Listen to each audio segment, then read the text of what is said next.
အားလုံးမင်္ဂလာပါ UK Match ရဲ့ Facebook နဲ့ YouTube Channel ကနေကြိုဆိုပါရစေ။စိတ်ဝင်စားစရာအားကစားသတင်းတွေကနေဒါမင်းညက breaking news တစ်ခုတက်လာတယ်။အဲ့ဒါကဘာလဲဆိုတော့ဒါ AC Milan အသင်းရဲ့ကွင်းလေကစားမ Frank Kessie ပေါ်အားလုံးသိထားတဲ့အတိုင်း Ivory Coast ကွင်းလေကစားမဖြစ်တဲ့လက်ရှိမှာအသက်က24နှစ်ပဲရှိတယ်။ဒါပေမဲ့သူ့အကြောင်းကိုကျွန်တော်တို့ interesting ဖြစ်တဲ့စိတ်ဝင်စားစရာကြီးကအချက်က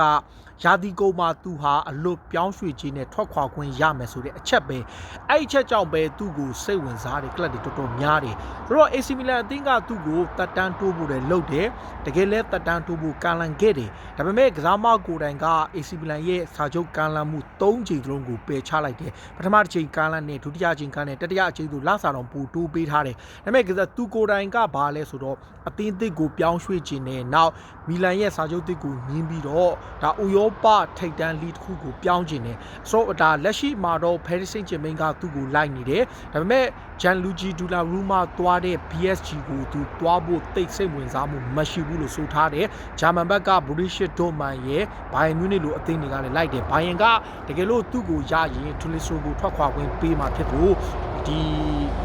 Goretzka နဲ့ Joshua Kimmich တို့နဲ့အတူဒါသူ့ကိုတုံးဖို့ယာယီထားတယ် Borussia Dortmund ကတော့သူတို့ရဲ့ကွင်းလယ်ပိုင်းမှာဒါအားဖြည့်ခြင်းတယ်ဒါပေမဲ့သူကိုယ်တိုင်ကအဲ့အသင်းတွေထက်ဒါသူပြောင်းခြင်းတဲ့လီတစ်ခုရှိတယ်တစ်ဖက်မှာ Real Madrid အသင်းထက်ဒါဘယ်လိုပြောမလဲ Atletico Madrid ကဒီကစားမကိုတော်တော်လေးစိတ်ဝင်စားတယ်ဒါပေမဲ့သူကအခုလာသူ့ရဲ့ agent ဖြစ်သူရဲ့အဆိုအရ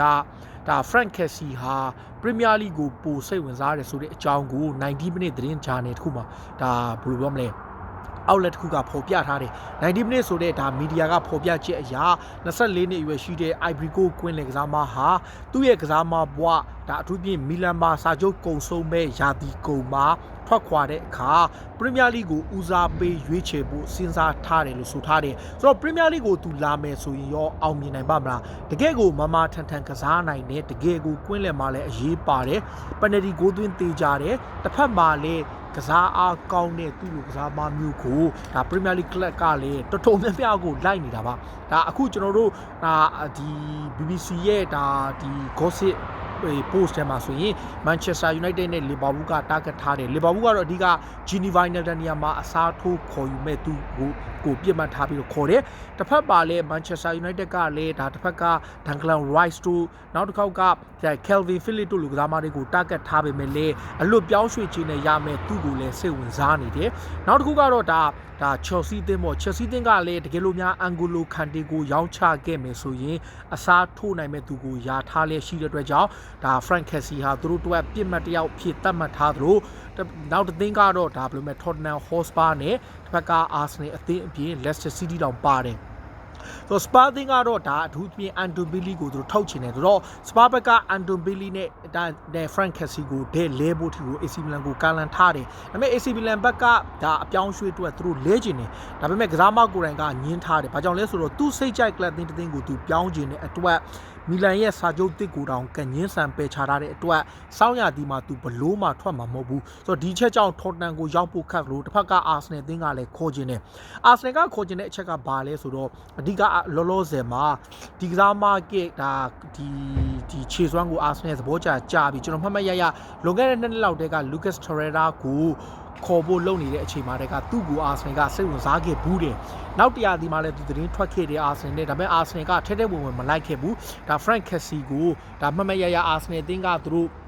ဒီ Torreira နဲ့ date လဲမယ်ဘာညာနဲ့တောင်မှဒါ Torreira ဒါခြေစွမ်းမပြနိုင်လို့ထွက်ဖို့လုပ်နေတဲ့အချိန်မှာတော့မှသတင်းတွေတောက်လျှောက်တက်ခဲ့တယ်ဒါအခုလောလောဆယ်မှာမြောက်လန်ဒန်ကလပ်ကလည်း Premier League G6 ကြီးတွေကတသိန်းပေါ့ဗျာထူးထူးခြားခြား Manchester City သသိန်းပဲဒါဒီစားမနဲ့သတင်းမထွက်ပေမဲ့ Leicester City လည်းသဘောကျတယ်ဘာလို့လဲဆိုတော့ Yuli Tielemans က Real Madrid ကိုမတော်တဆပြောင်းသွားတာတို့ဒါ Barcelona ပဲဖြစ်ဖြစ် Spain ထိပ်သီး2သိန်းကိုသူပြောင်းကျင်တယ်ဆိုတဲ့သတင်းတွေကြောင့်ဒါ Premier League ကလပ်တွေကလိုက်နေပြီဆိုတော့ဒီထဲမှာဖြစ်နိုင်ခြေအရှိဆုံး Manchester United ကကျော်နံပါတ်6ပေါ့ defensive midfield player အဖြစ်ဒါပေမဲ့ဒီကစားမက defensive ကစားမရေလို့တော့မဟုတ်ဘူးဘောက်စုပေါက်ပုံစံလေးကစားနိုင်တယ်ဒါကွင်းလေကတော်တော်လေးကောင်းကစားနိုင်တော့သူ့ကိုသဘောကျတဲ့ပုံစံမျိုးရှိတယ်ဒါပေမဲ့ဒါ United က Calvin Phillips ကို target ပို့ထားနေတယ်ဒါပေမဲ့အလွတ်ပြောင်းရွှေ့ခြင်းဆိုတဲ့အချက်ပေါ့ဒါ Premier League က Arsenal အသင်းရဲ့တစ်ဖက်က Chelsea ရဲ့ Manchester United ရဲ့ Liverpool ရဲ့ Leicester City ရဲ့ Tottenham ရဲ့စုစုပေါင်း6သင်းပေါ့ Man City သင်းနဲ့မပါလို့ဒါ City ကဒါ Juventus က ကစိတ်ဝင်စားတယ်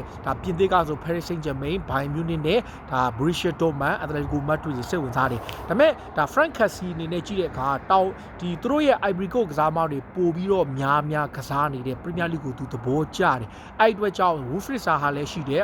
Arsenal မှာဆိုရင် Nicolas Pepe ရှိတယ်ဆိုတော့ဒီလို Premier League မှာ Ivory Coast ကစားမတွေတော်တော်များရှိတဲ့အတွက်ကြောင့်ဒါသူရွေးချယ်နိုင်ပွဲရှိလို့ Eric Bailly ရှိတဲ့ Manchester United ကလည်းသူ့အတွက်ရွေးချယ်စရာဖြစ်လာနိုင်တယ်ဆိုတော့ပြည်သက်တွေအနေနဲ့ဘယ်လိုမြင်ကြလဲ Frank Kessie ကိုခေါ်မယ်ဆိုရင်ဒါ Premier League club အသင်းတစ်သင်းအနေနဲ့ဒါလက်မှတ်ထိုးကြီးအနည်းဆုံး9 သန်းနဲ့10 သန်းကြားပေးရမယ်လောက်ခလာစာကလည်းအလွတ်ပြောင်းရွှေ့ကြီးဖြစ်တဲ့ကြောင့်အနည်းဆုံးဒါယူရို6 သန်းဘာလို့ AC Milan ကသူ့ကို6 သန်းပတ်ဝန်းကျင်9 သန်းကျော်ပေးတယ်ဗျ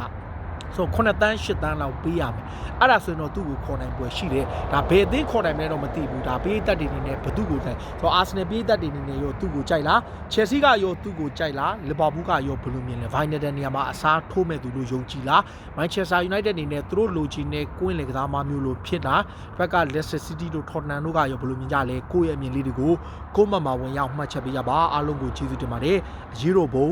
အောင်ရမည်